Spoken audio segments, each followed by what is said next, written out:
जहां जेजेपी के प्रधान महासचिव दिग्विजय चौटाला ने कहा है कि 13 मार्च को हिसार में होने वाली रैली से जेजेपी लोकसभा चुनाव कैंपेन की शुरुआत कर देगी और ये रैली जेजेपी की ताकत को भी दर्शाने का काम करेगी।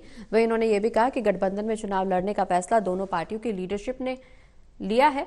यदि दोनों पार्टियों ने गठबंधन में चुनाव लड़ा तो भी जेजेपी तैयार है और अगर उन्हें अकेले चुनाव लड़ना पड़ा तो उस स्थिति में भी पार्टी 10 की 10 लोकसभा सीटों पर चुनाव लड़ने के लिए तैयार है। साथ ही दिग्विजय चौटाला ने कहा कि आज के दिन देश में एनडीए पूरी तरह से मजबूत है और सीट शेयरिंग अगर सही हो गई तो 400 पार के नारे को भी हम पूरा कर लेंगे।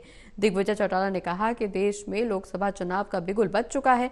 13 मार्च को चौधरी अजय सिंह चौटाला के जन्मदिवस पर हिसार में जेजेपी एक बड़ी रैली करने जा रही है। ऐसे में ये तय हो जाएगा कि किस पार्टी के साथ कितनी संख्या है और ये रैली जेजेपी की ताकत को दर्शाएगी। उसी दिन से ही जेजेपी अपने लोकसभा कैंपेन की भी शुरुआत कर देगी।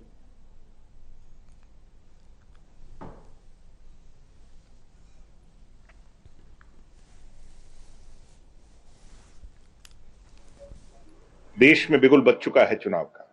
ऐसे में सिरों की गिनती से तय हो जाएगा कि कौन सी पार्टी के साथ कितनी संख्या है।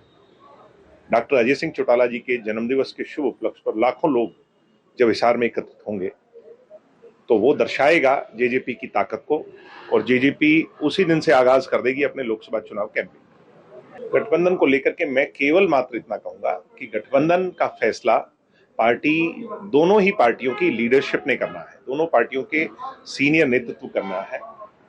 मैं क्या कहता हूं, कोई और क्या कहता है, अब इन बातों पर ना जाकर के उस दिन का इंतजार करें। अन्यथा अगर गठे लड़ेंगे तो हम उसके लिए भी तैयार हैं। अगर एक साथ नहीं लड़ने का फैसला हुआ दोनों पार्टियों के बीच में एमिकेबली तो हम उस स्थिति के लिए भी तैयार हैं और उस स्थिति के हिसाब से ही हम 10 की 10 उस पर तैयारी कर चुके हैं। पता नहीं क्या हो राजनीति में। इनेलो कांग्रेस की ध्रुव विरोधी रही। चौधरी देवीलाल जी ने सदैव विरोध किया। अगर वो चौधरी देवीलाल जी के अनुयायी हैं सच्चे तो कांग्रेस के साथ कैसे जा सकते हैं, हुड्डा के साथ कैसे जा सकते हैं जिसने मेरे दादा और पिता को 10-10 साल की कैद सुनवाई। अगर आज के इनेलो के नेतृत्व का जमीर ही मर चुका है तो बात अलग है, फिर तो कहीं भी चले जाओ। हम तो नहीं कहते कि कांग्रेस के साथ जाएंगे, ना ही कभी कल्पना कर सकते हैं, ना सोच सकते हैं। तो ये अगलों की सोच है।